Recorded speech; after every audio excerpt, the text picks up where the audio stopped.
বছরের শেষে পিকনিক করতে গিয়েছিলাম ঝাড়খণ্ডের বিখ্যাত জায়গা ম্যাসেঞ্জোর ড্যাম। তো ওখানে গিয়ে যা যা হলো তোমাদের সাথে একটু শেয়ার করি, চলো। তো সকাল সকাল উঠে রেডি হয়ে চলে যাই বাস স্ট্যান্ডে, কারণ বাসটি আমাদের এই বাস স্ট্যান্ড থেকেই বেরোবে। তো কিছুক্ষণ দাঁড়ানোর পরে আমাদের বাসটি চলে আসে আর আমরা বাসটার মধ্যে উঠে পড়ি। তারপর নাচ গান করতে করতে বেশি সময়টা কাটছিল। আমরা বাসের মধ্যে অনেক এনজয় করি। তারপর এক জায়গায় নেমে আমরা সেখানে চা খেয়ে নিই। আর তারপর অজয় নদী পেরিয়ে বড় বড় পাহাড় পেরিয়ে আমরা চলে আসি ম্যাসেঞ্জোর ড্যাম। টিফিন খাওয়ার পর আমরা চলে আসি ড্যামটির ওপরে। আর নিচে থেকে তাকাতে দেখি এখানে জলবিদ্যুৎ তৈরি হয়। আর এই যে নদীটা দেখতে পাচ্ছ, এই নদীটা দেখে মনে হচ্ছে সমুদ্র এত বড়।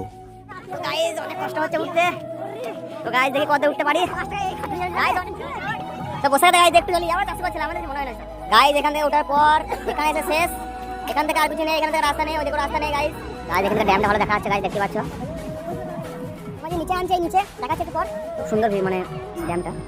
তো গাইস ব্যাপারটা হচ্ছে যে এখানে আমরা নিচেও নেমেছি, ঠিক আছে। নিচে নামার পরে এখানে একটা পুল করেছে, সেই পাথরগুলো সরিয়ে দিয়েছে। এখানে একটা পুল করেছে, ওখানে একটা পুল করেছে। তো ওখানে পেরোনোর পর টাকা নিচ্ছে, মানে এখানে নামবার সময় টাকা নিল, উপরে ওঠার সময় টাকা নিল, এবার এখানে পেরোবার সময় টাকা নিচ্ছে। ভাই বলে লাফিয়ে পেরোনো করছে, ক্যাচাল করছে, এটা সব ঝামেলা করছে, ক্যাচাল করছে। যেতে রাত হয়ে যাবে, তো এখানে ভিডিও শেষ করলাম। ভালো লাগলে একটা লাইক, চ্যানেলকে সাবস্ক্রাইব করে দেবে, ফলো করে দেবে, ঠিক আছে গাইস, বাই।